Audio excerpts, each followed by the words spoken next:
Historia de la filosofía, por Giovanni Fornero, volumen 4, 149, parte octava.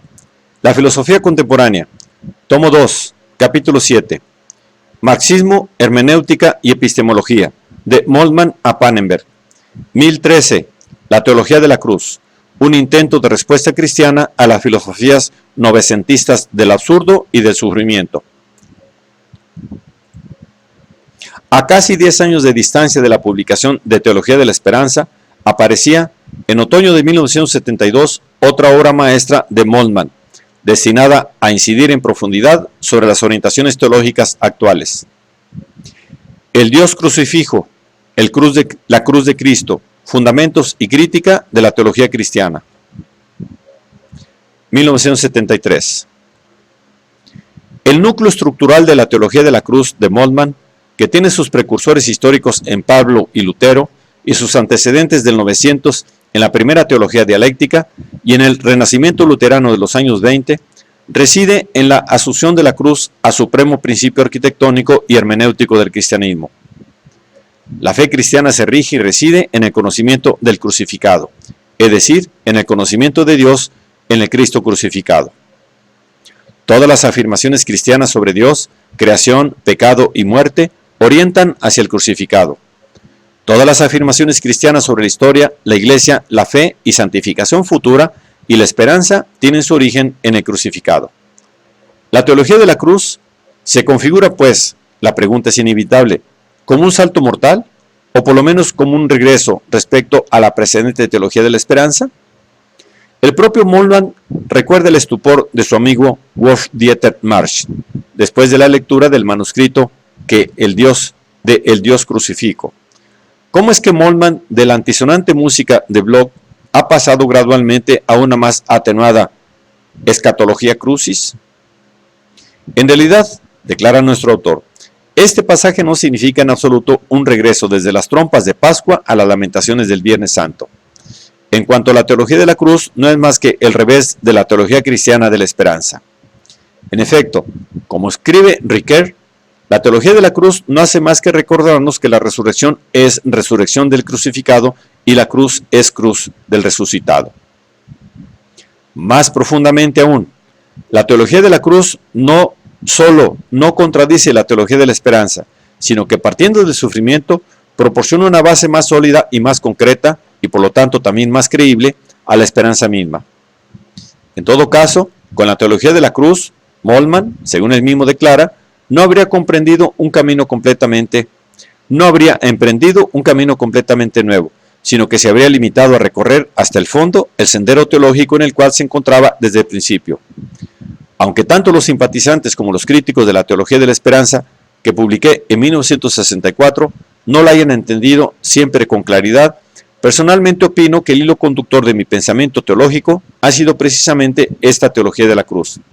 Lo debo ciertamente a las lecciones inolvidables que mis maestros Hans Joachim Ewand, Ernst Wolff y Otto Weber dictaron en el año 1948-1949 en Gotinga sobre la teología reformada.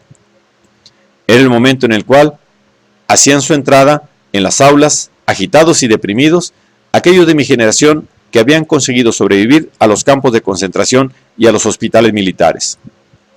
Una teología que no hubiera evolucionado a la cruz del crucificado, del abandonado de Dios, en aquel tiempo no nos habría tocado. Todo esto no excluye obviamente la novedad del planteamiento y de acentuación de la teología de la cruz respecto a la teología de la esperanza. Para explicar el paso del principio arquitectónico de la esperanza al de la cruz, Moltmann proporciona algunas indicaciones. En primer lugar, aducido es de tipo histórico. Un primer motivo aducido es de tipo histórico y está relacionado con la época de desánimo creada después de la liquidación del socialismo de rostro humano en Checoslovaquia, al fracaso de las batallas por los derechos civiles en los Estados Unidos y al estancamiento de las reformas promovidas por el Concilio Vaticano II. La teología de la cruz me hizo recordar los años 60, cuando los movimientos de esperanza encontraban opositores y resistencias extremadamente fuertes, cuando muchas personas se dejaban caer en el desánimo y eran llevadas a aceptar con resignación el normal desarrollo de los acontecimientos o a huir, abandonando el campo a la inmigración interior. Un segundo motivo deriva de la necesidad de hacer frente a la crisis de la cristiandad actual mediante una crítica interior a la Iglesia y a la teología, capaz de salvaguardar la pureza y la eficacia del mensaje evangélico. En general, en efecto, una adecuada teología de la cruz debe también configurarse como la cruz de toda teología, sea tradicional o actual, eclesial o política.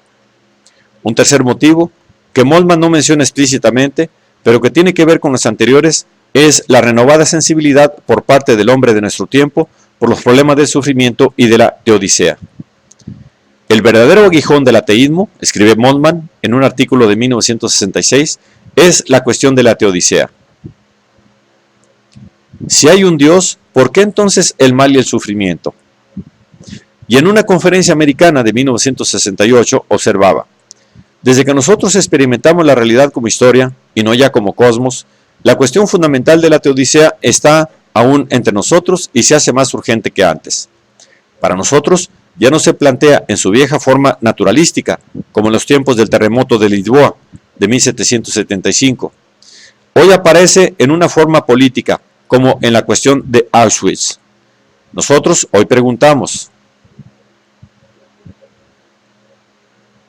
sobre la base de la historia y de sus crímenes. Y ya algunos años antes, el teólogo judío estadounidense Richard L. Rubenstein, en aquella especie de manifiesto de la teología después de Auschwitz, que es After Auschwitz, había sostenido que después de los horrores de los campos de concentración no se puede pensar ingenuamente que Dios es el Señor de la historia, a menos de presuponer que la matanza de los judíos perpetrada por los nazis ha sido de algún modo la voluntad de Dios. Es más, abandonando el mesianismo judío, Rubenstein concluye: la escatología disimula a sí mismo el rostro trágico y en definitiva desesperado de su destino. Hay solo un Mesías que nos redime de la ironía, del trabajo y de las angustias de la existencia humana. Él vendrá con toda seguridad, pero Él es el ángel de la muerte.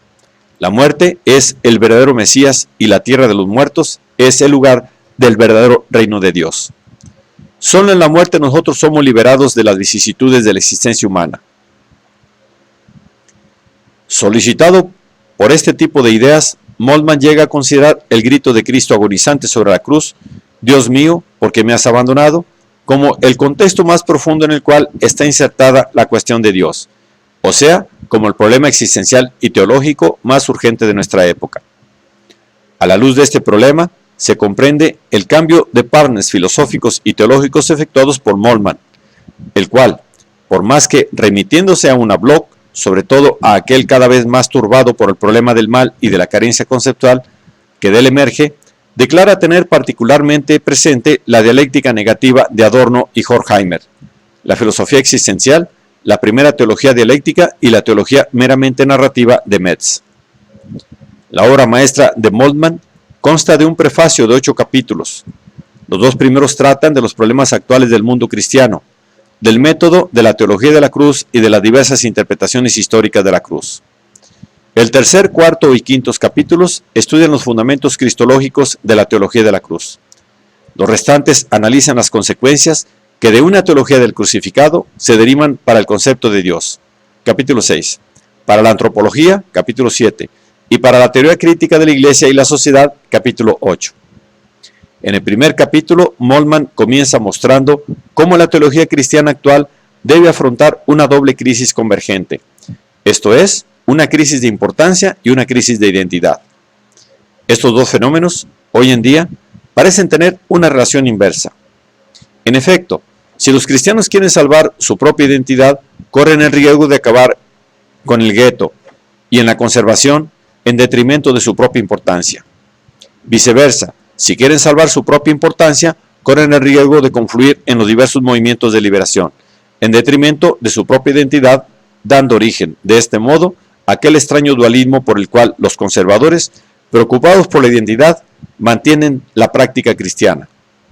Y los progresistas, preocupados por la importancia, mantienen la atención laica hacia la praxis liberadora. A este inconveniente estructural de la fe contemporánea, quisiera, en efecto, poner remedio la teología de la cruz, empeñada en salvaguardar, al mismo tiempo, la identidad y la importancia de los cristianos. Refiriéndose, hacia el final del primer capítulo, al método específico de la teología de la cruz, Moltmann observa que ella se remite al principio dialéctico del conocer, derivado de Hipócrates, Schelling y Bloch. Contrariamente al principio analógico del conocimiento, basado en el axioma según el cual lo semejante conoce lo semejante, el principio dialéctico se fundamenta en la tesis según la cual lo semejante es conocido por su contrario. En consecuencia, mientras el método analógico de la teoría trata de conocer a Dios partiendo de la analogía con el mundo, es decir, de su perfección reflejada en sus obras, presuponiendo de este modo que Dios se manifiesta en aquello que se le asemeja, el método dialéctico busca a Dios en su contrario, o sea, en el sufrimiento y en el abandono de Cristo sobre la cruz.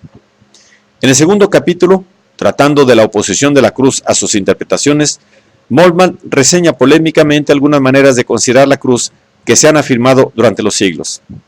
En particular, él rechaza el culto religioso de la cruz, sobre todo en la versión católica, declarando con Metz que la cruz de Cristo no se encuentra en el privaticium de la esfera individual personal y tampoco en el sancticisum, en el santísimo de una esfera puramente religiosa, sino más allá del espacio bien protegido de lo privado y de lo religioso. Más bien, la religión cultural deberá ceder el puesto a la propagación de la palabra de la cruz, a la fiesta de la fe y a la secuela de la praxis. Rechaza también la mística pasiva de la conformitas crucis, la cual, en el pasado, ha funcionado demasiado a menudo como opio para el pueblo, favoreciendo a los opresores de todas las raleas. Los capítulos 3, 4 y 5 son de carácter estricta y técnicamente teológico, o intrateológico. En ellos, Moltmann, que practica una lectura histórica y al mismo tiempo escatológica de la figura de Cristo, insiste sobre todo en la tesis de la recíproca interdependencia entre la realidad del resucitado y la del crucificado. La resurrección, escribe Ghibellini, sintetizando uno de los núcleos conceptuales de fondo del discurso de Moltmann, es anticipación del futuro de Dios. Pero como la resurrección es resurrección del crucificado, esta anticipación se convierte en anticipación del futuro de Dios para aquellos que están sin esperanza y sin derecho. La cruz llega a ser, así, el significado de la resurrección. Una cruz sin resurrección significaría fracaso y Jesús de Nazaret no sería Cristo de Dios. Una resurrección sin cruz sonaría solo a milagro, metamorfosis de la glorificación, prolepsis abstracta del futuro. La resurrección del crucificado es prolepsis y esperanza para los sin esperanza, es prolepsis y esperanza en la cruz del presente.